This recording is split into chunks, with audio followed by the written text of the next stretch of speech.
Good morning, fifth grade online learners. Welcome to November 12th, 2020.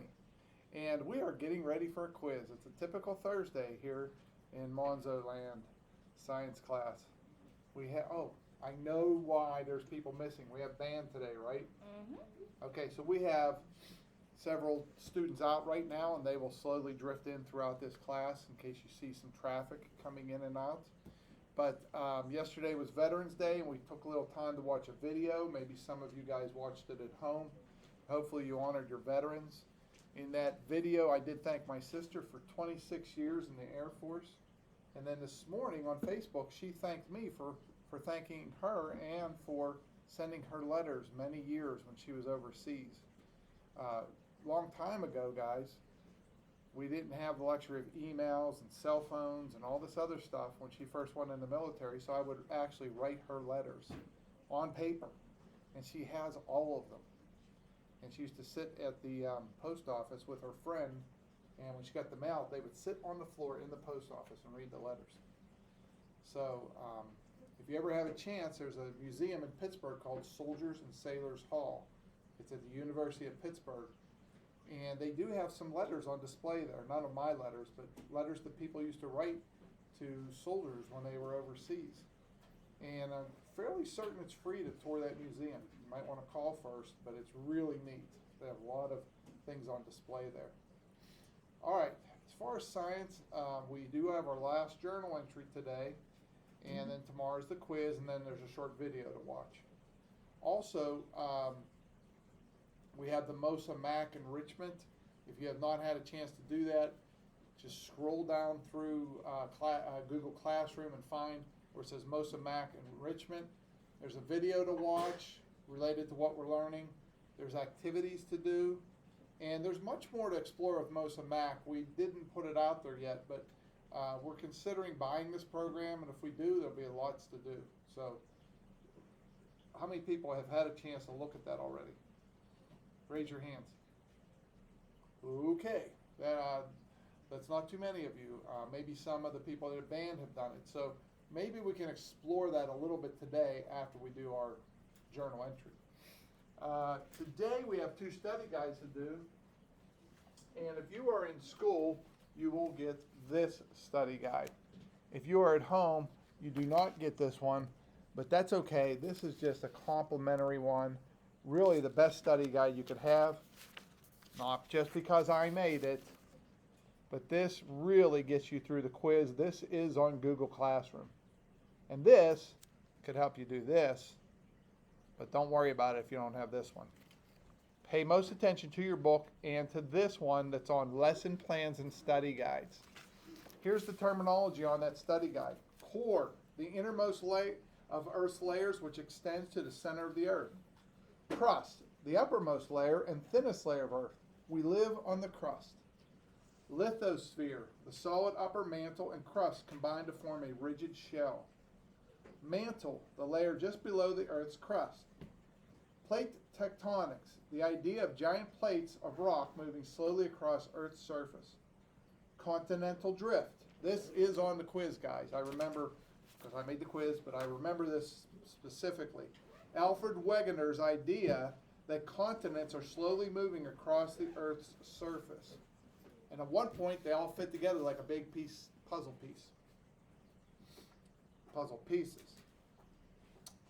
Key concepts. Converging boundaries are when 2 plates move towards each other. Diverging boundaries are when 2 plates move away from each other.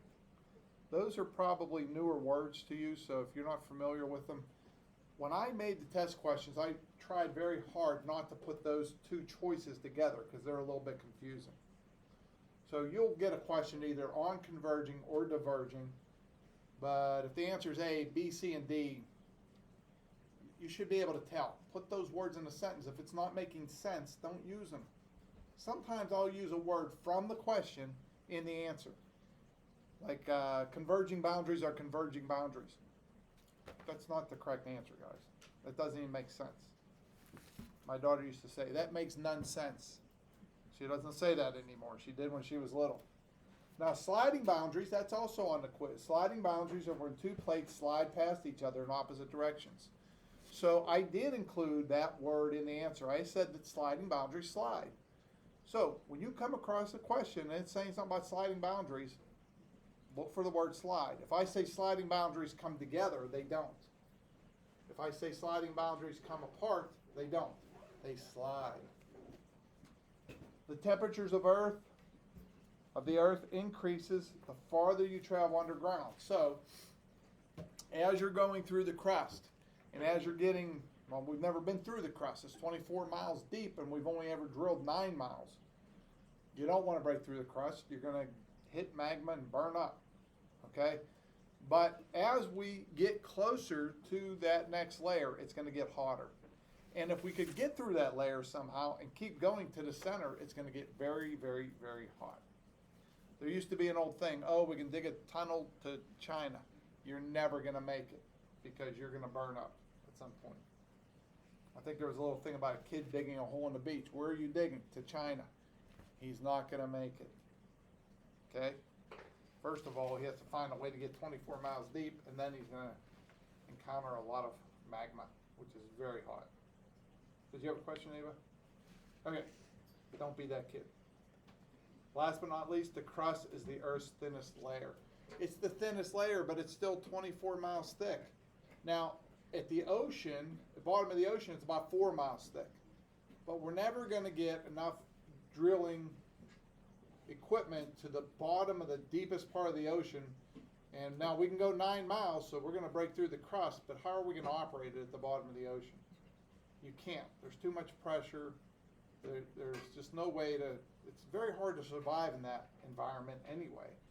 You have to be in a really, really well-built submarine that can withstand a lot of pressure. And if you were going down in something as thin as a tin can, it would just crush before you got anywhere close to the bottom, not even halfway.